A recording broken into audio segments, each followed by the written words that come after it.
I was just unpacking my Dremel 8150. Now this is their latest cordless Dremel. I had the 12 volt version before this, but it had an external battery. This one is an 8 volt version and it actually has an integral battery. Let's check it out. Well, I can't be the only one that wished these USB chargers came with a plug-in, but it doesn't. Hopefully you have a stack of those laying around.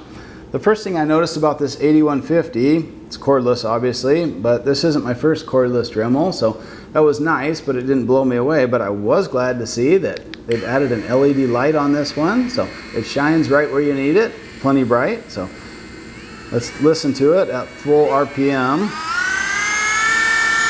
That's at about 30,000 RPM, still relatively quiet. So if you have a shared shop space or something, wouldn't be too bad with that.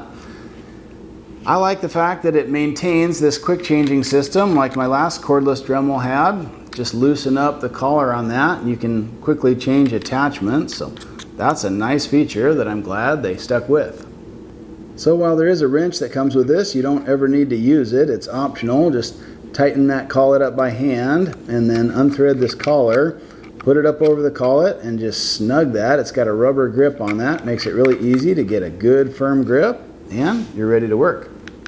The accessory pack it comes with is on the basic side. There's a couple of cut-off blades, a bunch of sanding attachments, that optional wrench, a little grinding wheel, and some filing bits for metal work. So get you started with a good basic assortment, but I also like to add to that some leatherworking essentials like a burnishing kit. Now I mostly use these for leatherworking, which just entails a little bit of light sanding and then later some burnishing.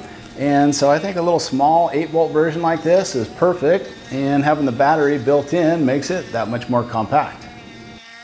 So sure, you can still use it for some light woodworking or polishing up metal edges, but I'd say leather is the #1 thing I use mine on.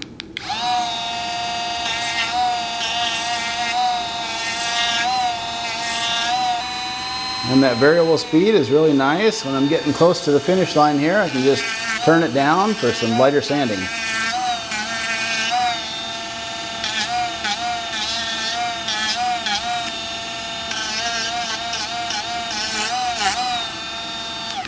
Nice, a little bit of burnishing and that one will be done.